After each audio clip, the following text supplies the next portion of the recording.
Hey travelers, today we're going to be doing a vlog slash cooking video. So I'm going to take you with me to the market because we're going to go shopping. I got my little blue cart here next to me because I always like to carry things in my hands because I'm strong.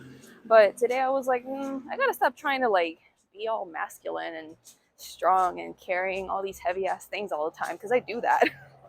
I'm gonna take the little cart and I'm gonna make it easier on myself today. So I'm gonna be making Tallarines Verdes, which is green spaghetti, papa la huancaina, chicha morada, and mazamorra morada. So I'm gonna go get those ingredients today. Hopefully it don't cost a bajillion dollars because inflation is crazy right now all over the world, people. I'm starting to wonder if I should open a Patreon or something because everything is adding up going out to make these videos.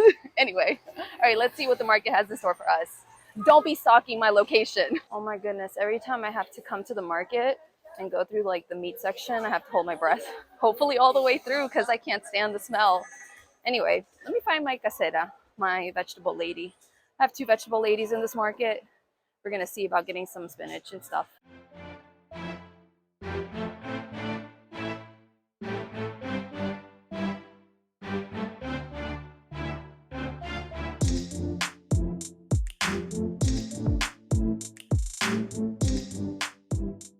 Okay, my friends, I have made my way to the supermarket because they didn't have like an individual packet of crackers at the market that I needed for one of these recipes. So I'm here getting some crackers. Usually this comes like in a tube, but I don't see the little tube, so I got to get the 6-pack. And I also forgot I might need to get noodles, so thank God I'm here. I think I have some noodles at the house, but we just got to get some just in case for backup. This is the kind I get. It says tallarin or sometimes linguine. It's flat like that, so it's thicker. I don't get these little spaghetti ones. Oops, this one, spaghetti, because they're like thin and I don't know. It's just not my preference. I don't know how much I've spent so far, but close to 50 soles because I had to keep going back to the stands and get more things that I forgot to get originally. And things just kept adding up. I'm gonna do the math when I get back to the house. This lighting is not favoring me. What in the world? All right, friends, let's see how much it costs to get these ingredients. So I had to go back several times to the different stands because I kept forgetting stuff. So firstly, these manzanas de agua plus this membrillo costs $4.70. This half of pineapple and these peaches cost like 7 soles. These bags of almonds, I was like, what's the word in English? These 2 bags of 100 grams of almonds in each bag cost 8 soles. The cinnamon and cloves cost $2.50, which was really cheap because sometimes like a little thing of cinnamon is like 5 soles or something. I'm like, what? This bag of a kilo of maíz morado and these 2 different types of potato, papa yungay and papa negra, cost me $7.80. And then this bag of 300 grams of spinach, basil, some onions, and pepper and garlic and stuff. This cost me $8.40. And I got this pack of the noodles and the crackers at the supermarket, and this cost me 7 soles. All in all, it came out to be like 45 soles and some change. In reality, it would cost me a lot more to make this food that I'm gonna make today because I would have to buy some additional ingredients separately, but I'm looking at this stuff that I have left over from the last time I made mazamorra, and I think it's still good, so I'm gonna use it. Yay, so I don't have to spend money on that.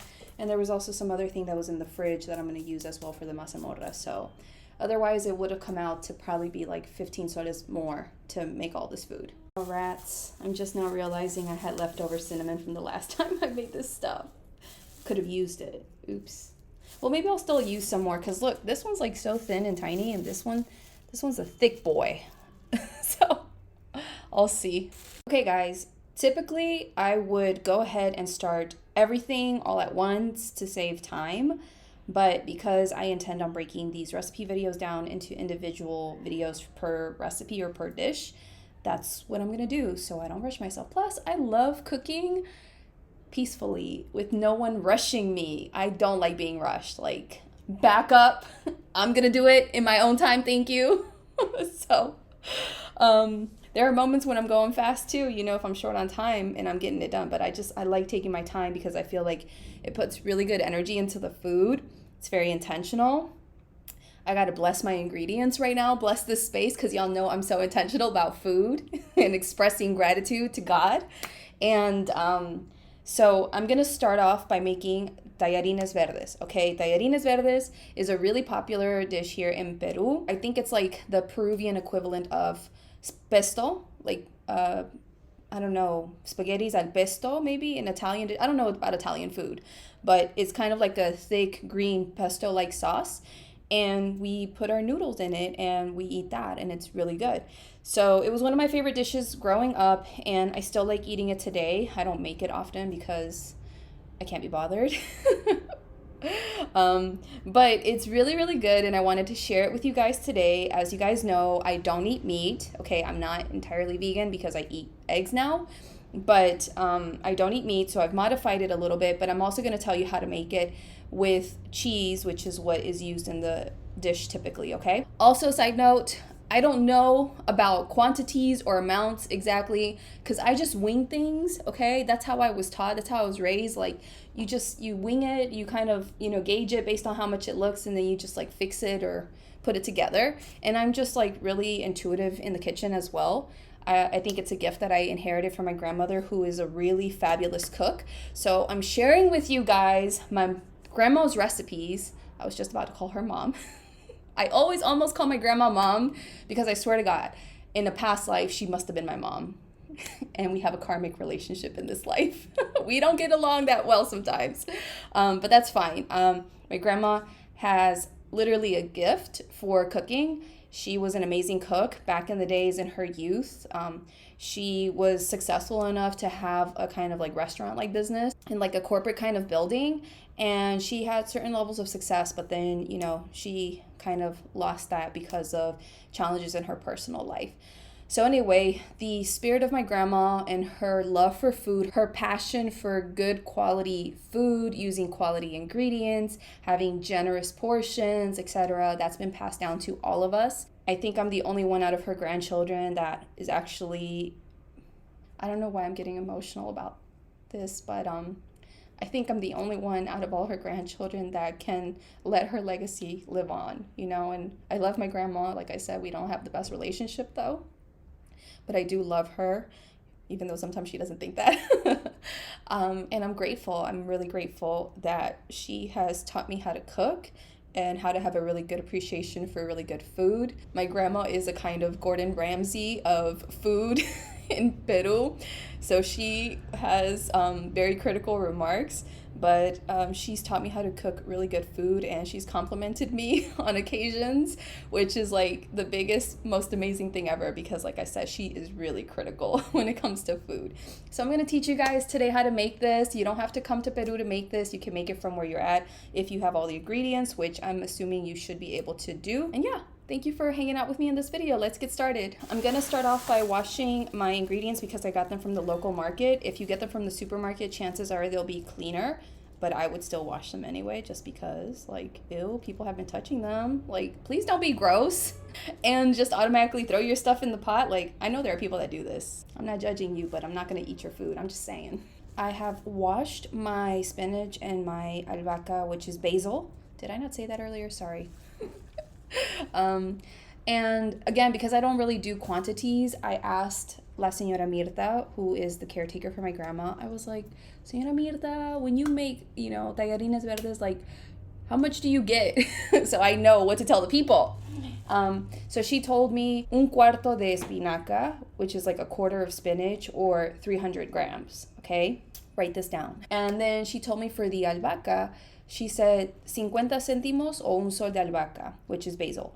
So that means 50 cents or 1 sol's worth of basil in the market. Because fun fact, when you go to the market, you either tell them how many grams or kilos you want of something, or you tell them how much in terms of the amount you want to pay for something. So I can go to the fruit vendors or the vegetable vendors, whoever else, egg vendors or whatever, and I can tell them, like, give me 3 soles worth of eggs, or give me 2 soles worth of potatoes, or whatever it is, right? So I asked the lady for 1 sole's worth of basil, because right now with inflation, I didn't know if 50 cents of basil was going to be enough or it was going to be too little. So I just went ahead and asked for 1 sol's worth of basil. And I ended up grabbing half of the basil. So this is the half I'm not going to use because you don't need a whole lot. I'll show you basically, but the amount of basil that I washed is about this amount. You know, I just took half of it.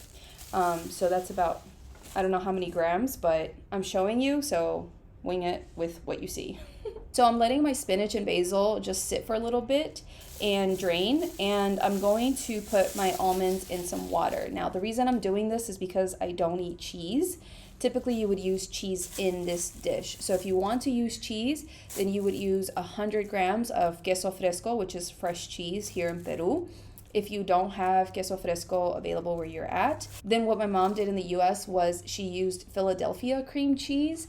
And I don't remember the exact size, but the little bar is about the size of my palm, more or less. And she would put the entire little block of cream cheese in the blender to make this dish, okay? But I have to boil some water and let these almonds soak for a little bit just so that they kind of get bigger or whatever. Typically, I would do this the night before, but whatever. I wasn't intending on cooking today, but it is what it is. I'm going to cook today. I was going to be making today alverjita partida, which is this. This is a different Peruvian dish, okay? It's made with split green peas. It's really simple and easy to make, but it basically is kind of like, you know, like mashed potatoes or like a mushy consistency. Like that's alverjita partida as a dish. Like we cook this in a pot and whatever, and then it gets like this mushy consistency, kind of like soup, like a thick soup or something like that. And we eat that with rice, but I'm not going to make that today. I think I'm going to save it for tomorrow. I decided to make this today because I'm going to invite my tia to eat tomorrow. Okay guys, so my water has just come to a boil. I got the first little baggie of 100 grams of almonds in this little bowl. I'm going to rinse this first. Ew, germs, okay? And then I'm going to put the hot water on top of it and just let it soak for about 20 minutes. The almonds are now washed and I'm going to put the hot water on. So I got the water here. It's right above the almonds, like it's covering it by like half an inch or an inch or something. And I'm going to put this aside and just let it soak. And I also put water in this pot on high heat and it's now boiling. So now I'm going to put this whole pack of noodles in there to cook. And this says it's 450 grams. I don't know if you can see it, but it's 450 grams. Also, I learned on TikTok that we do not break these in half, okay? Because I was taught to do that growing up, okay? Because it's just easier to put it in the pot that way. But apparently we offend the Italians doing this, so let's not do that. I like putting in a little bit at a time because you can't put them all in. They're too hard. You have to wait for them to soften, okay? I feel like I'm teaching some people who don't know how to cook at all, and I'm giving them life lessons that will help them feed themselves. Let me know if this is you in the comments below. No shame if you don't know how to cook. But also, low-key, I'm wondering, how did you get this far and not know how to cook? I'm not trying to judge you, but clearly you've had someone feeding you this whole time. I think it's really important to move this around a little bit the first few minutes just so that they don't stick. And to be careful when you're putting them in so that they don't stick, because then you'll have like 2-3 little pasta noodles clinging onto each other for dear life. So move them around and make sure they're submerged in water, okay? The water better be higher than the noodles. Some people add oil to their pot of noodles. I don't do that. I don't think you need it. They won't stick, but if you want to, you could put a little drop, okay? I like to add salt to my pot so that way the noodles absorb a little bit of that saltiness and they have more flavor. Some people don't do that, but we're all about flavor in this little corner of YouTube. So anyway, I'm gonna put some salt. In terms of measurements, I don't know, a teaspoon, but I'm using a big spoon. The bag says to let it cook for 11 minutes. It's all about your preference, okay? If you want it a little bit more firm or softer, like, it's just all up to you. For those of you who don't know anything about cooking, my pasta is already having like these little bubbles come up. I don't know if you can see the whiteness down here. And so it's starting to bubble up and it might push the lid up and over. You might hear the stove kind of like, you hear the noise? I don't know, sizzle, I guess is the word, or whatever, from all the extra water kind of pouring out. Don't get scared, it's okay. If the bubbles come up, you just lift up your lid a little bit And then that way some of the steam and stuff can escape and the little bubbles don't spill over and then get your stove dirty or whatever, okay? I'm letting those of you who are helpless know. You don't have to freak out. Whew, ciao. It is 5:30 almost in the evening. Is it evening or afternoon? It's kind of late now. It's not that dark yet though. So late afternoon. Anyway, there are children always hollering outside my balcony because there's like a little open space and they like to be heard. Anyway, I just realized all these tiny little plastic bags that the people gave me in the groceries, like I have like 8 of them right now or something, and it's just like too much. I'm gonna go to the market tomorrow and give the vegetable lady these bags so she can reuse them for something else, because we got to take care of the planet and there is no need for all of these bags. Like, goodness, I tried taking some, but apparently I was short. And anyway, I encourage you to do the same because we got to take care of the planet. It's really important. Anyway, it's almost 5:30 and I have not had lunch. I'm just now realizing this. Why am I always unintentionally starving myself to make these food-related videos for you guys? I swear. It's not on purpose. You would think I would be skinny, but I'm slim. Okay? I am slim. Now it's time to actually begin making the sauce for los Tallarines Verdes, the green spaghetti. So what I'm going to do, though, because I don't eat cheese, is I had these almonds soaking in hot water, right? Just pre-soaking them. So you got to peel the little skin off of the almonds. But if you do it this way, usually it's really hard to peel the skin off the almonds. And so a trick I have for you guys, although that doesn't seem to be the case today, they're just coming off really fast and easy. But if you have trouble peeling the little skin off of your almond, what you can do is you can boil some water, let them soak again in hot water, and then once the water cools down a little bit, like enough for you to put your hands in there comfortably, you start just squeezing them and then the skin just comes right off. For whatever reason, the universe is on my side today. Thank God. I'm a lucky unicorn. Thank you, God. So they're just coming off quick and easy. You don't have to take the skins off. You can leave them on if you want. But for example, if you leave the skin on in the case of making the papa a la huancaina sauce, what's going to happen there is that your papa a la huancaina sauce is going to have a lot of little specks in there, so it's not going to be that even yellow color. It's going to kind of have these little specks that kind of give it a hint of like pepper flakes, kind of, you know, like when you see the little pepper flakes, but it's the little almond thingies. So it's up to you. I'm not sure if leaving the skin on when you're making Tallarine Verde, if it changes the color in any kind of way, but I'd rather not risk it and just remove it. And it is a little bit of extra work.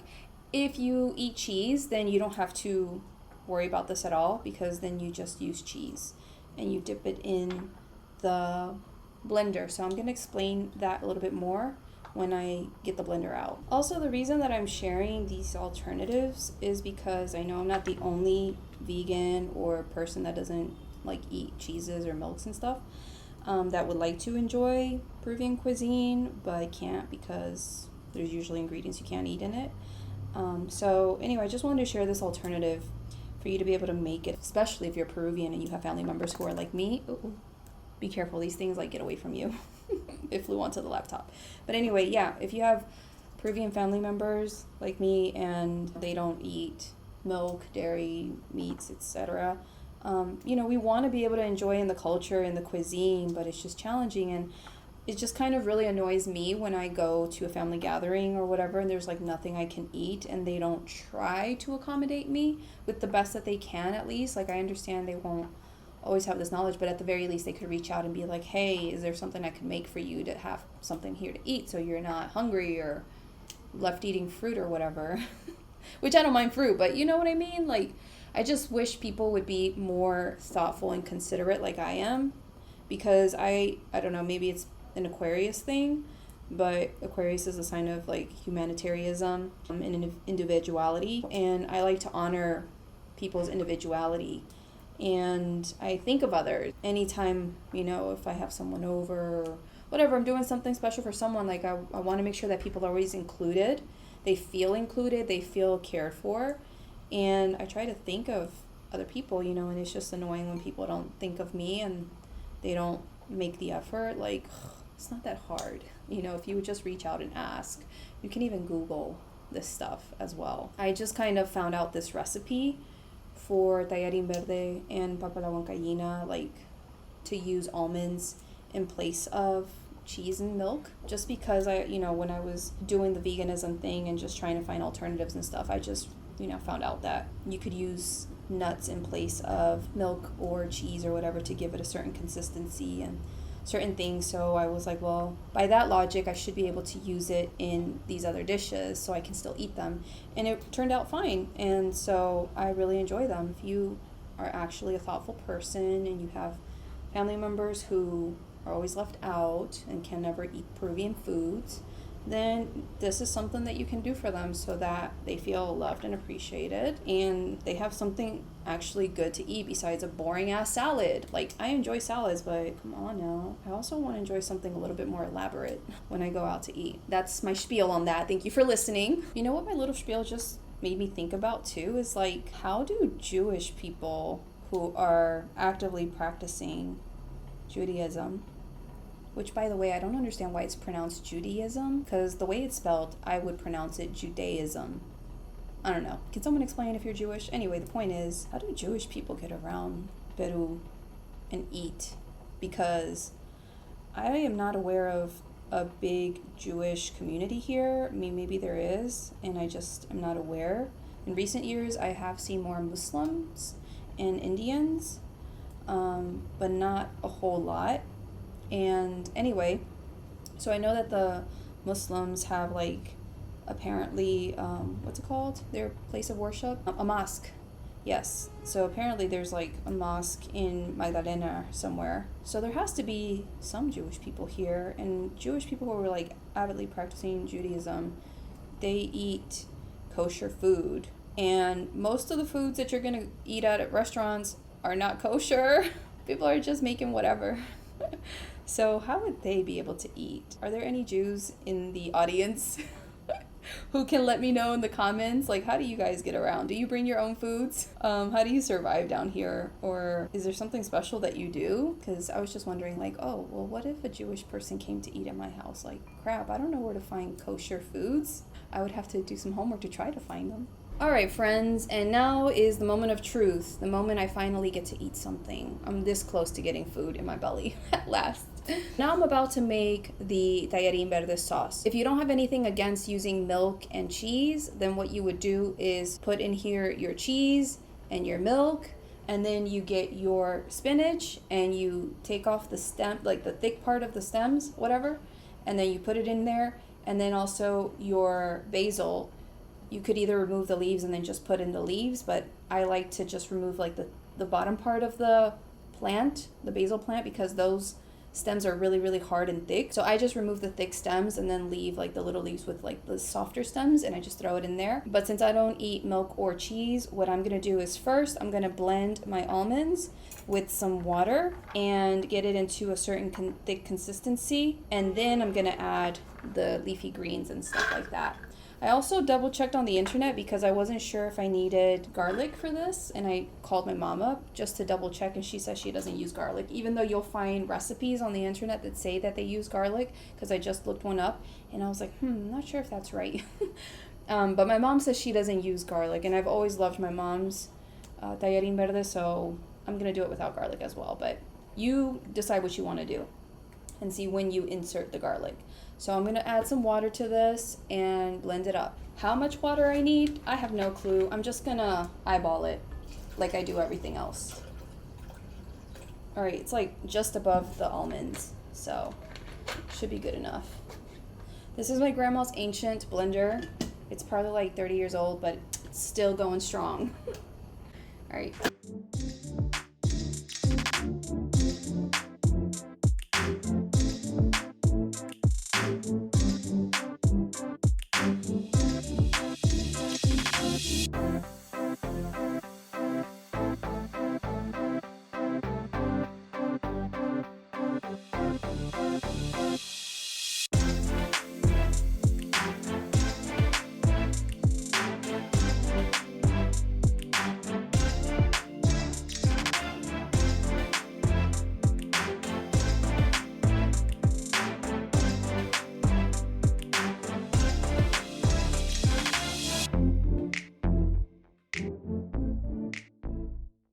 I have decided I want to add a little bit more basil to this because I love basil. It smells delicious, so I'm gonna grab a little bit more, like this amount. I broke this off, but I'm gonna add these hard stems because they're not that hard, they're breakable. The flavor I feel is like strongest here, so just for this little bit, I'm gonna add all of this in here and see if it adds a little bit of oomph to my dish. Now the next and final step is to put your pot on high heat or whatever to heat it up. Put a little bit of oil. This kind of oil is trash, okay? The regular schmegular oil that you get at the store is not good for you, but this is what we have here. If you can go for healthier alternatives, do so. It might change the flavor a little bit. So make it, I guess, with this oil just to see what the flavor is supposed to be like normally, because that's how you're gonna eat it everywhere else. And then once this is heated up, you're gonna take your sauce, you're gonna take your sauce and you're gonna dump it into the pot. There we go. Whoa, it starts bubbling. And I have it turned down to low heat now, but it's still bubbling. I'm gonna scrape out the rest of this. Usually you can put a little bit of water to just get out the rest and dump it in there. Okay, so I've got a little bit of water. I'm just gonna, no, water's coming out of the blender cup. Okay, friends, so once the sauce starts bubbling and changing a little bit in color, it changes into this like bright green. Crap, I should have shown you. Oops. Okay, do you see this different color green? It went from like a pale green to like this bright green, and it's starting to bubble. Once, you see a lot of little bubbles, then you can turn it off and it's done, because you got to cook the sauce a little bit, but don't overcook it, because then the sauce changes color and it's just too cooked. So I'm probably going to leave this a little bit more. I put it on low heat because I was busy washing things and whatever, but I'm going to turn the heat up. And in the meantime, I'm going to wash my noodles under some water. I'm going to rinse them under water because I know there's some people that just throw them into their pots or whatever, but I'm not about that life. I'm going to rinse it to get some of the sticky stuff off, and yeah, and then we're going to go from there. Ooh, look at it, it's like bubbling and a lot of it's coming to the surface. You want it to cook long enough so that it's a nice thick consistency, not watery and not too thick either. A nice creamy thick consistency, and there's bubbles and things like that. Yeah, I'm gonna put it on low heat again so I can wash this and keep an eye on this and this doesn't overcook, because you don't have to cook it that long. Maybe anywhere from like 5 to 10 minutes or something. Okay, listen amigos, when you see the bubbles bubbling like that, like they're thick and stuff, that's when you need to turn it off. Okay, hold on, this camera's not doing it justice. There you go. Do you see how they're bubbling? When they bubble like that, like they're fat, the sauce is thick and fat and the bubbles are not watery, it's thick, that's when you need to turn it off, okay? I've turned off the stove, the sauce is ready. I am going to remove some of the sauce and put it in a Tupperware container for tomorrow because my aunt's coming over tomorrow to eat. I'm gonna give her this food that I'm making today. And I don't want to throw my noodles into the pot to blend it in with the sauce and stuff to make the spaghetti, because since I'm gonna reuse it tomorrow, it's just easier to just heat up the sauce, and when the sauce is ready, then you throw in the noodles and then you can serve it that way. Versus when you mix the noodles with the sauce already and then you want to reheat it tomorrow, it kind of like, you put it in a pot and you add a little bit of water to your sauce and stuff so that the noodles don't stick, but sometimes like the noodles stick to your pot. I don't know how to explain it. You'll just have to try it out for yourself to know I was right all along. In order to avoid that and just have the noodles looking fresh right out of the kitchen, like today, I'm gonna only use the sauce that I need for today, my meal today, and then put the rest away for tomorrow. And then tomorrow, I am going to heat up the sauce, add the noodles, and then serve it. And it's gonna look good. I removed most of the sauce. I put it here in this glass cup Tupperware thing. And here's the last little bit I'm gonna use. I'm gonna turn on the stove again a little bit, put it on low heat, and I'm just gonna grab my noodles and put in what I'm gonna eat. I'm gonna use my hands, okay? This is my kitchen, and I'm gonna eat it. But how else would you put the noodles in the pot? Anyway, I think that's enough. I'm gonna mix this around. Yes, honey, finally, food in my belly. plenty of sauce in here. I'm gonna add a little bit more. Because your girl Stef can eat. I got a big appetite. Let me add just a little bit more. I'm not gonna eat all this, but there's still a lot of sauce in here. I don't want it to be too much sauce. Look at this. It still has a generous amount of sauce on it, even though I added all those noodles. I'm only gonna eat about half of this though. Okay, friends, I am finally going to have something to eat at last. I haven't had anything since breakfast. I did have 2 mandarinas just to try to kill my hunger a little bit. This is what it looks like. There you go. This is what it looks like. I'm hiding so that it will zoom in and show you all the little details. Look at that. I'm gonna try my food out. I'm sure you could decorate this much more nicely to make it look presentable, but I don't give a crap. I'm ready to eat. Oh, we gotta bless our food. I forgot to bless my ingredients, but I'm gonna bless them now anyway. It's never too late. Now I'm ready to eat. Let's see how it turned out. For a second, I was kind of afraid it was gonna be too salty, because when I tried my sauce, I was like, ooh, I think I went overboard with the salt. I feel like the saltiness became a little bit more mild because of the pasta. So it's not too salty. It's right on point. I would like to add a little bit more salt just because I love salt. So let me add a little bit more salt. Let's see if it's a little bit better with a little bit more salt. Now it's better to me. I'm sure normal people would have liked it how it was before. If you're not huge on salt, then it would have been right on point for you. I love salt, so I added a little bit more, and now the flavor's on point. And that's basically it. Thank you so much for tuning into this video. I really hope that you enjoyed it, that it helped you to maybe try something new or see other alternatives for how to eat Tallarines Verdes for non-lactose tolerant or loving people. If you enjoyed today's video, please give this video a thumbs up. Drop me a comment down below letting me know if you love this dish, if you're planning on making this dish because of this video, or anything else you want to share with me. If you haven't yet subscribed to my channel, then please go ahead and do so if you like this kind of content and you want to know more about Peru, get travel tips, understand the way of life here, different cultural things, dishes, just whatever. I just create whatever I want. And I try to cater to you guys too in the process. Anyway, I'm gonna go sit down and have this to eat before I go on and make all my other dishes, which is why you need to subscribe if you haven't yet already, because there's more videos coming out of me sharing how to make chicha morada, mazamorra morada, and papa la Huancaina. So first I'm gonna have this, chill, rest a little bit, and then I'm gonna continue making my videos. To stay in touch with me on social media, you can follow me on Instagram and TikTok as Evolving with Stef. My social media links will be in the description of this video down below. And as always, stay curious, keep traveling, keep exploring, and keep trying new things, and I'll see you in the next video. Bye.